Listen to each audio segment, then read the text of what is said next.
Okay, so I'm back. So we go from being to nothing.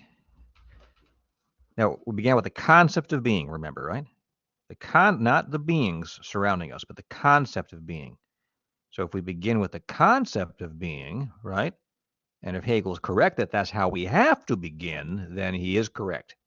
I'll say in my own voice that it is equivalent to the concept of nothing, because it is precisely that concept which is maximally abstract, and so therefore which has, by definition, abstracted from all differences, all interior moments, articulations, properties. That's nothing. And then we have to conceptualize the transition from the thought of being to the thought of nothing, and that is a movement, a becoming. He chooses to call that becoming. You have to give it a name, okay? So he calls it becoming. Now, I have to say, it's not entirely satisfying just to pick up any old name. You want to pick up a name that resonates, right? The history of philosophy and the categories it has employed for 2,500 years are not arbitrary. These are the categories which are ingredient in thinking itself. There is no thinking apart from these categories. So you can't pick your names at random.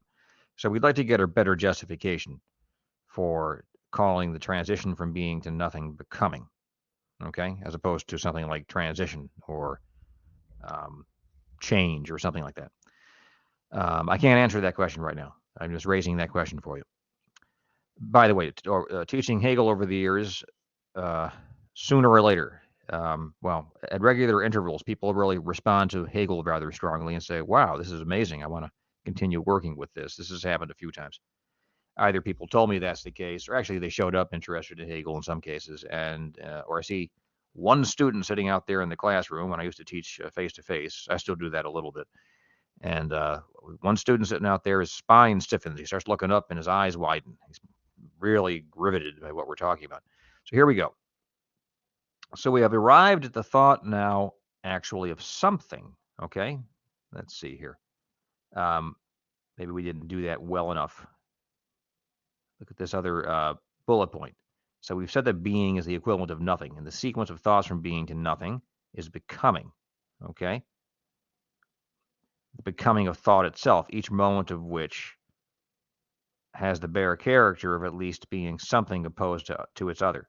There's some difficulty here. So in the transition from being to nothing, there is the movement of thought, which we call becoming. But the movement of thought, a bare movement of thought, right, has to have some content in order for it to count as a movement. There is no such thing as a movement of nothing. All right. So this is becoming extremely abstract, but the idea is that if there is any movement whatsoever, it has to be a movement which intends to think something. And so we arrive at this concept of something, but the concept of something is the concept of something which is opposed to its other. And we're going to look more closely at that because that'll get us into the guts of Hegel's logic. Let me say this, even if you're not convinced by these initial moves, we're still, despite that, going to make very profound discoveries. Because like, I don't think Hegel's, I'll give you my opinion, I don't think Hegel's logic works as it's written down, but if you work through it, you're going to make some discoveries, some conceptual discoveries, which really, truly are profound. And I think they're actually correct. I'll get you there. So this much enables us to see that Hegel's logic involves opposition, concepts opposed to one another, right? And that relate to one another on the plane of form and content at once. So we've already, he's gotten what he wants. You unify form and content by working out the form of thought such wise that it simultaneously gives you its content. So the form of thought in the form of the thought, the bare category of something, articulates itself in the form of something and other, and I'll explain why that's the case more fully in a moment. And that opposition to otherness relative to the concept of something gives you its content. So we're working through the form of thought and simultaneously working out its content at once. So I think that part you can defend.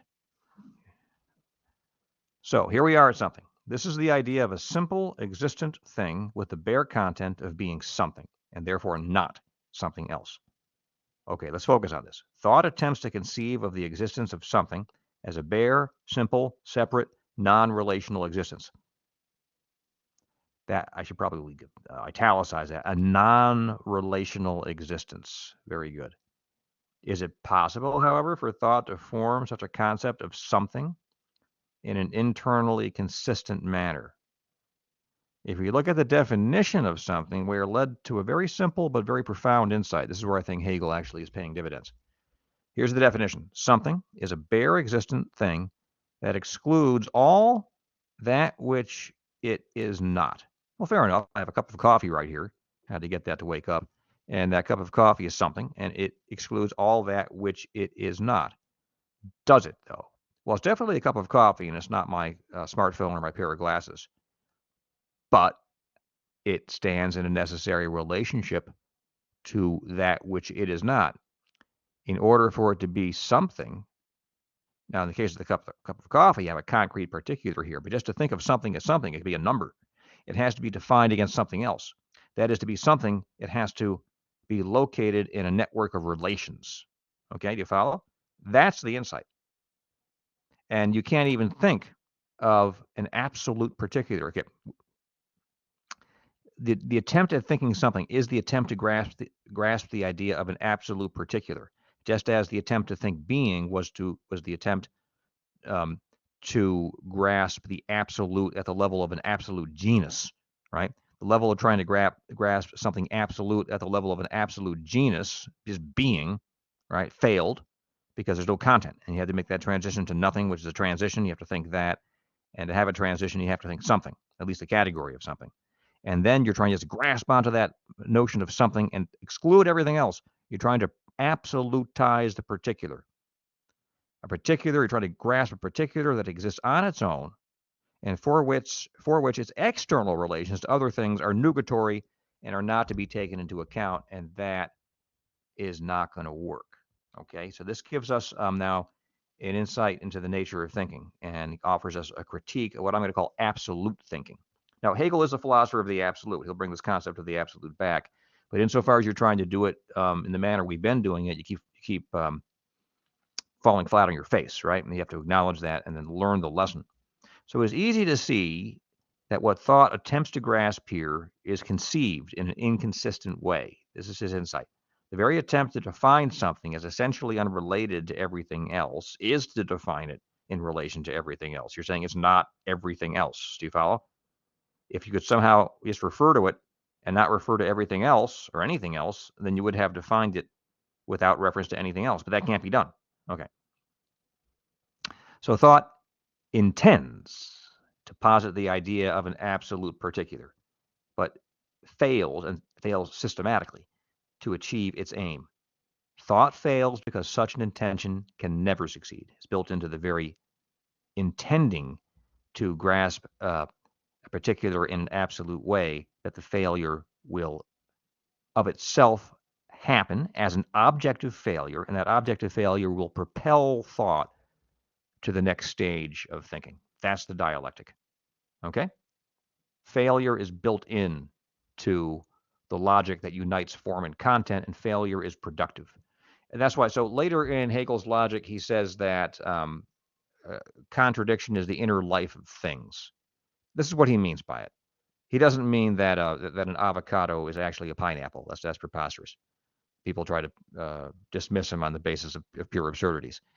What he's saying is that when we're trying to think the kind of categories that Aristotle and Thomas Aquinas thought, they too are stuck. They have to start putting these categories into motion dialectically, because when you try to grasp them in the way that they intended to grasp them, then you have to acknowledge in the final analysis that the intention to grasp them in a certain way is not going to work, and that the intention has its failure built into it, propelling thought to another thought. Now, I think that's not so bad for Aristotle and Thomas. One would simply have to simply update some of their categorical analysis. You just keep all the transcendentals and the predicaments and the modal concepts, and just acknowledge that there's a dialectical process whereby we generate these. And, we even saw in Thomas there's something that sort of anticipates dialectic in his generation or production, how to put it, of the transcendentals. Pardon me for a moment. All right, guys. So if you're excited by this, then you ought to become a philosophy major.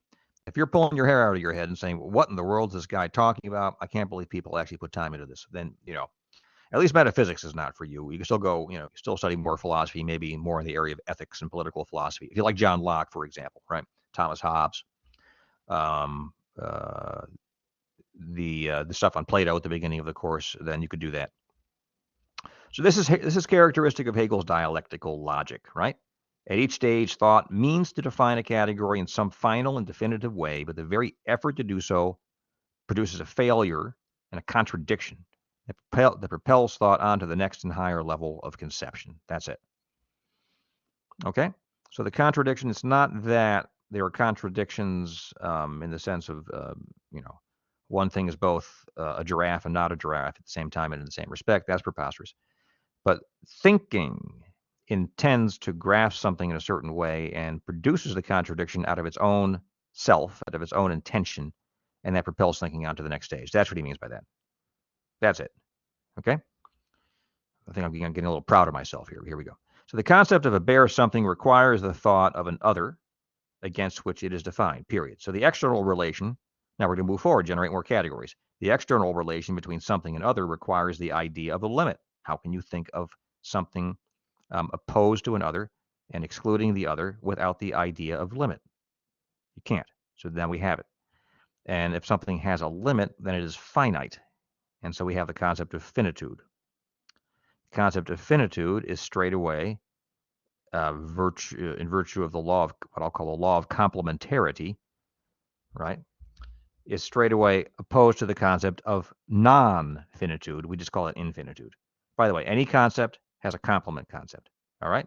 So the concept of coffee is opposed to the concept of non-coffee. The concept of glasses is opposed to the concept of non-glasses. I'm looking at the things that are around me here. So finally, insofar as each something has a limit, it's one countable element. So it's it's one thing. Okay, now we have the from the classical theory of mathematics, the old theory of mathematics, the unit, right, is the measure of quantity, at least discrete quantities. So one must contrast the idea of an orderless set of units with that of an ordered series of units. So the ordered series of units gives us the idea of the natural number series. Okay. Hegel then notes that we have already formulated the idea of a bare quality.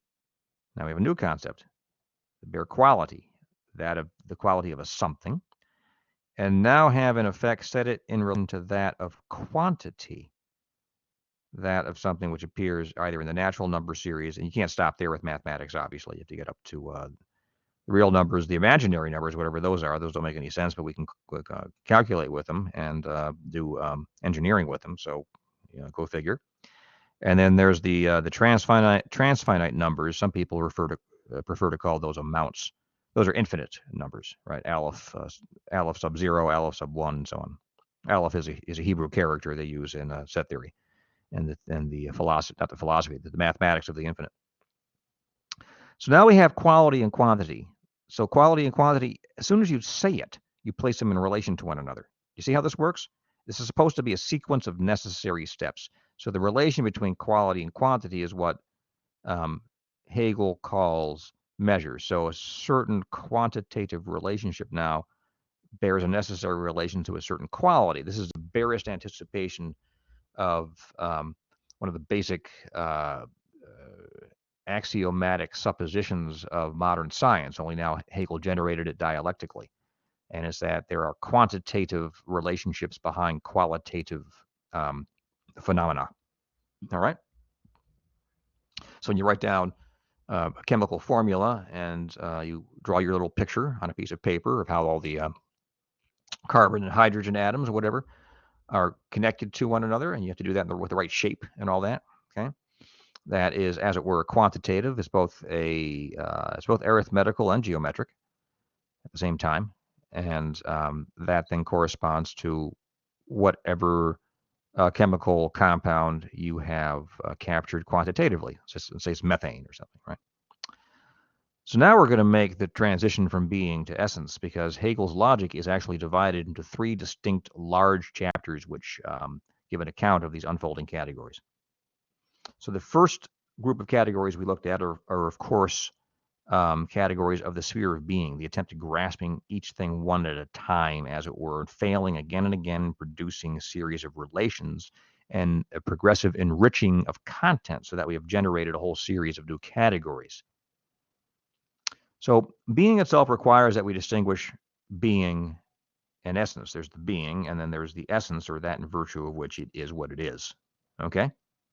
That in virtue of which it is a definite sort of thing. Essence, in turn, requires a distinction with appearance. So we go from being to essence. Essence is that in virtue of which a being is what it is. Okay? And there's then the distinction between the essence of the being and what the being appears to be. And essence may appear, and indeed has to appear, but appearance need not be the appearance of essence. Okay? So you have to have that opposition. So the whole sphere of essence consists in thinking through opposed categories. For example, identity and difference, substance and accident, cause and effect, possibility, necessity, and actuality. Thought tries to grasp these categories as both coordinated and external to one another, but each in fact is defined in virtue of its relation to its opposite. Say it again. Right? Thought tries to grasp these categories, ones I just went through, identity, difference, substance and accident, cause and effect, tries to grasp these as both coordinated, right? As a system of tables of opposites. This begins with Pythagoreans, really, and then Aristotle picks it up. So you try to coordinate them and then maintain that they're rigidly exclusive, that they're external to one another. And you can already see the problem. These external relations convert into internal relations. Because how do you define, I should have put this in the slides here, how do you define the concept of identity? Identity is a relation, right, between two relata, which are not different. What's the problem with defining identity that way? You've defined identity in terms of difference because you included the concept of the different in the definition of identity. Okay, what's difference? Difference is a relation between two relata, things related, right? Difference is a relation between two relata such that they are not identical. I mean, we're talking about basic categories of thought here. You can't get beyond those sort of bare bones definitions. So now we've defined difference in such a way that identity is included in the very structure of difference. Boy, okay. So I'll come back to that. So by the end of essence, Hegel arrives at the idea of actuality. Okay, Aristotle had the idea of energia. So this is Hegel deliberately resuscitating the Aristotelian idea of energia in actuality. So with this idea of actuality, Hegel discerns a necessary transition to a third sphere. That's the sphere of the concept. Here, all prior categories are rethought. He takes up being and essence and rethinks them from the standpoint of higher logical structures. So here he introduces judgment. We've looked at judgments earlier in the semester, right? Syllogism, mechanism, chemism, that's just chemical, the structure of chemical calculations and thoughts. The organism, and then finally cognition, and what he calls the absolute idea, which is self-consciousness in its inner categorial self-referential structure. He thinks that self-consciousness itself can be captured, at least God's self-consciousness, not yours and mine. God's self-consciousness can be captured with this theory. Now, let's be perfectly frank. Thomas Aquinas would think that doctrine is insane and indefensible, right? He would say it's a heresy, but in philosophy, you can't just point your fingers at your opponent and say you're a heretic. That doesn't get any points in an intellectual exchange. So Thomas would try to demonstrate that, well, actually, we do have to have a being whom we call God, who has necessary existence and is actually the organizing, intelligent cause of the world we live in. and is the first mover and the first cause, and so on, and is the standard of perfection. All those various ways he talked about God. And that's because we ultimately do have to begin with the beings, because Hegel couldn't arrive at his own concept of being except by abstracting it from the beings he encounters in sense perception. So that's how Thomas would respond to all this, or at least how a Thomist would respond to all of this. And then I, as a philosopher, would then say, well, I think Thomas has a good piece of the truth here, probably most of it, but Hegel has some very good points. So there has to be some kind of reconciliation. Okay. Now, it may be the case that the problem of reality, right, guys, is simply beyond our capacity as human beings to grasp it. Okay. So that one can attempt a synthesis of Hegel and Thomas Aquinas. I would have to. I don't want to confuse you guys, but there's a guy named Heidegger who appears in the 20th century, at least as a mature philosopher in the 20th century, who makes very, very important contributions to philosophy. And a friend of mine convinced me that you have to take those into account, because he said things that are true as well. Complicating your life. If you're excited about this stuff, I just gave you your life project. You synthesize St. Thomas Aquinas with Hegel and Heidegger, and you'll be good. Okay, and then when you're done, send me the book.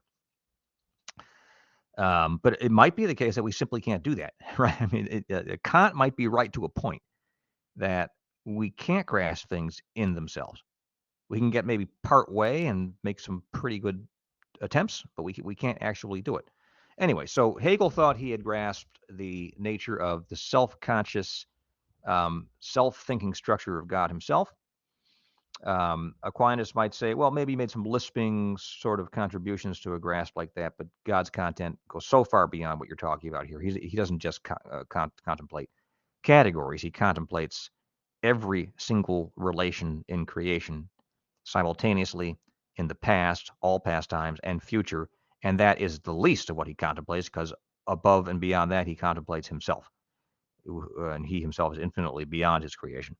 So what you, Hegel, are describing, maybe you're describing the self-consciousness of an angel or something like that, but you're not really describing that of God. And this whole categorical theory you've developed, it's impressive, and it's probably, it's insofar as it's true, is contained in how God thinks about things, but it's just one little sort of phase of something totally beyond your comprehension. Okay. So in sum, being is the sphere in which thinking attempts to grasp particulars in absolute abstraction from other particulars. That's going to fail, obviously. The very effort to do so propels one's thinking beyond this incoherent attempt into the sphere of essence. And then we'll move to essence and concept. So let's look more closely at essence, because I wanted to say more about it.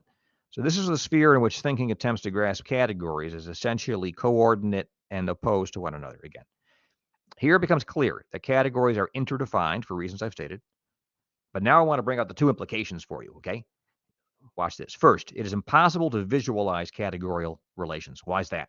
Because the category of difference is contained in the category of identity. And the category of identity is contained in the category of difference. When you define one, you find the other contained in its definition, an element in its definition, right? Identity is a relation between two relata such that they are not different. Okay? We have the concept of relation, we have the concept of difference, and we have negation. And so difference is an element in the concept of identity. Difference, now what's the definition of difference? Difference is a relation between two relata such that they are not identical. Now we have, once again, the concept of things related to one another, relata. We have the concept of identity this time, and we have the negation, the adverb not, indicating a negative relation between the subject and the predicate. So can you have two boxes that contain one another simultaneously? One box, box A is a big box. You put a small box B inside the big box. Can you then take the big box without crushing it and put it inside the small box while the second box B is still inside the first box? Okay, you see what I'm saying? So for two things to reciprocally contain one another, they cannot be visualized, and that's the end of that. Okay, so Hegel's actually right about that. He's very explicit about this too. He says you can't visualize these categorical relations. Second, the relations between categories are actually, and this is one of his more controversial theses, so it's consistent with the history of Neoplatonism. These relations are between categories that are active and alive in producing one another. Now, how does that follow? That's because each category is an act. I should have put that in bold, whereby and a category is not something that you put opposite your consciousness. A category is the content of thinking itself, in and through which thinking performs an act whereby that category differentiates itself from its determinate other and identifies itself with its other as an essential element in its own essential structure. So this simultaneous and mutual containment, right? Both categories containing one another. You can think and have to think about this now as each both differentiating itself from the other. That's where you get the word not in the definition of both identity and difference, okay? And simultaneously, it's an identification insofar as each one identifies itself, as it were, by containing its opposite in itself. Now, how are you going to work that out? There's an act of thought. Snap my finger there. It's an act of thought whereby the category, as it were, simultaneously in that act identifies and differentiates itself from its other. Okay, that's how that works. You're saying, well, this is just too much. But try to get around Hegel's arguments. So this attempt at grounding intelligibility and interdefining categories compels thought to transition to now a third sphere where, hey, what happened?